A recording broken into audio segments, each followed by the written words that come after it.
अच्छा मैडम, बाबा खान के लिए क्या कहना चाहती हैं? देखिए, बाबा खान नाली का एक सड़ा हुआ कीड़ा है, धरती का बोझ है। ये पाकिस्तान से आया हुआ कहीं ना कहीं ये एक बदुमा दाग है। इसको पाकिस्तान में भेजा जाए। ये हमारे समाज के, हमारे भारत के अखंडता को भंग करने का प्रयास कर रहा है। पाप का गटर है, ये पाप का गटर है, धरती का बोझ है। और इसको यही कहना चाहेंगे कि आज स्वतंत्रता दिवस है, हम अपने राष्ट्रीय सॉन्ग के माध्यम से तुमको सुधारना चाहते हैं। और राष्ट्रीय सॉन्ग ये है, सुधार जाओ, नहीं तो तुमको हम लोग तिनके के तरह यहाँ से उठाएंगे और ऐसा फेंकेंगे कि पाकिस्तान में जाके गिर जाओगे। तो राष्ट्रीय सॉन्ग सुनो।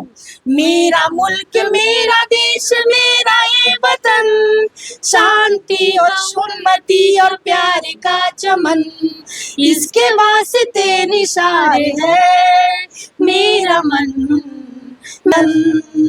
ऐ वतन ऐ वतन ऐ वतन, जाने मन जाने मन जाने मन। भारत माता की जय, भारत के अखंडता की जय। पाकिस्तानी हो तुम, बाबा खान पाकिस्तान लौट जाओ, वरना तुम्हें सुधारने हमें आता है। तुम्हारी ये लास्ट चेतावनी है। पाकिस्तान से आए हो, पाकिस्तान के बिल में घुस जाओ। दोबारा हमारे भारत में अगर तुम किसी तरह का विवाद फैलाने का प्रयास किया तो बहुत जल्दी तुमको चप्पल और जूते से स्वागत की जाएगी। बिल्कुल।